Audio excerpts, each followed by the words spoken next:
آج کل جس ماحول میں ہم زندگی بسر کر رہے ہیں، اس میں پھیلی ہوئی بے شمار رسومات میں سے ایک مہلک اور غلط رسم یہ بھی ہے، ہم اپنی قوم کے علاوہ کسی بھی قوم میں رشتہ کرنے کو گناہ کبیرہ سے بڑھ کر سنگین جرم تصور کیا کرتے ہیں۔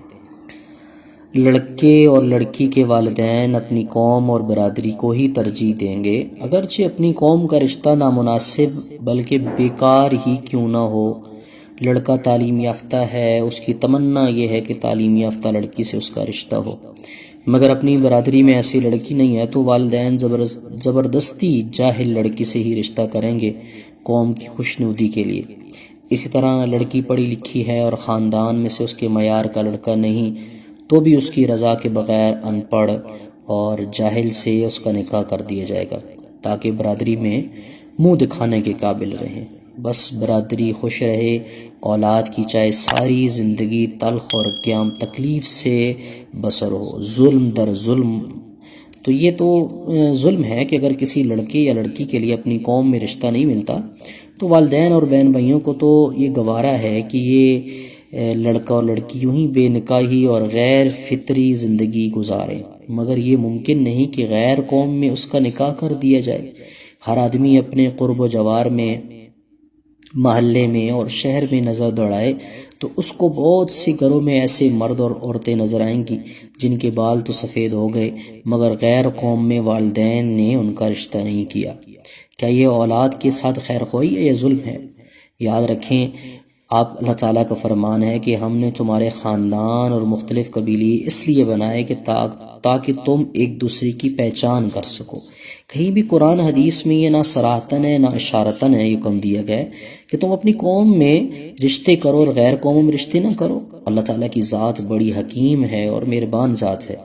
اللہ تعالیٰ نے انسان کے جذبات کی رعایت رکھی ہے، چنانچہ نکاح کے سلسلے میں اللہ تعالیٰ نے فرمایا فَانْكِحُوا مَا طَابَ لَكُم مِّنَ النِّسَاءِ مَثْنَىٰ وَثُلَاثَ وَرُبَاعَ، تمہیں جو رشتہ اچھا لگے اس سے نکاح کرو۔ اس آیت میں خاندان یا برادری کی کوئی شرط نہیں رکھی گئی بلکہ انسان کی پسند کا لحاظ رکھا گیا ہے، اور مگر اس جگہ اس بات کی وضاحت کر دینا بھی مناسب ہے کہ پسند سے مراد یہ نہیں کہ پہلے سے لڑکا لڑکی کے آپس میں تعلقات استوار کر لیں اور عشق اور محبت کا کارنامہ سر انجام دیں، بلکہ مقصد یہ ہے کہ اگر مختلف رشتے سامنے آئیں تو ان میں سے جو بہتر ہو اس کو منتخب کر لیا جائے۔ اگر والدین اولاد کے لیے رشتہ منتخب کریں گے تو اولاد سے بھی تو رائے لینی چاہیے، اس لیے کہ آپس میں زندگی ان کو گزارنی ہے۔ دوسرا، قرآن مجید میں نعمت نکاح کا جو فائدہ بیان کیا گیا ہے وہ یہ ہے کہ شوہر کو بیوی کے ساتھ رہ کر سکون حاصل ہو، جیسا کہ آیت میں ہے وَمِنْ آيَاتِهِ أَنْ خَلَقَ لَكُم مِّنْ أَنفُسِكُمْ أَزْوَاجًا لِتَسْكُنُوا إِلَيْهَا، 21ویں پارے کے اندر ہے۔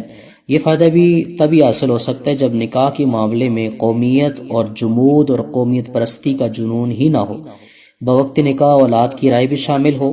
بلا شبہ والدین کے اولاد پر بے شمار حقوق ہیں، مگر نکاح کے معاملے میں اولاد زبردستی کرنا اور ان کو ان کی مرضی کے خلاف مجبور کرنا بھی درست نہیں، اس لیے کہ نکاح کرنا کوئی گاجر مولی کا سودا تو نہیں ہے نا جسے چاہے کر دیا۔ یہ تو ساری زندگی کا مسئلہ ہے، اس میں اگر زبردستی روا رکھی گئی تو کل کو طلاق کی نوبت بھی پیش آ سکتی ہے اور خاندانی اختلاف اور انتشار بھی پیدا ہو سکتا ہے۔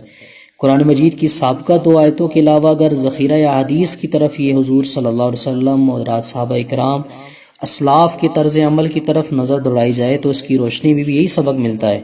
نکاح کرنے کے لیے خاندان یا برادری کا لحاظ ضروری نہیں ہے بلکہ میاں بیوی کے ہم آہنگی اور ان کے مصلحت کا لحاظ کرنا ضروری ہے۔ اسی طرح قرآن مجید میں ایک اور آیت بھی ہے کہ وَأَنْكِحُوا الْأَيَّامَ مِنْكُمْ، یعنی تم میں سے جو بے نکاح ہو ان کے نکاح کرو۔ اس آیت میں بھی اللہ تعالیٰ نے صرف نکاح کرانے کا حکم دیا ہے، قومیت وغیرہ کی شرط عائد نہیں کی۔ تو بس ان تینوں آیتوں سے ہمیں دعوے کے ثبوت کے لیے کافی ہیں کہ نکاح کے لیے قومیت کا ہونا ضروری نہیں، لہٰذا اگر کسی کو اپنی قوم میں رشتہ میسر نہ آئے تو وہ دوسری قوم میں رشتہ کرنے میں کوئی حرج نہیں۔ غیر قوم میں نکاح نہ کرنا یہ بھی قومیت پرستی کا ایک نتیجہ ہے۔ اللہ تعالیٰ ہمیں عمل کی توفیق عطا فرمائے۔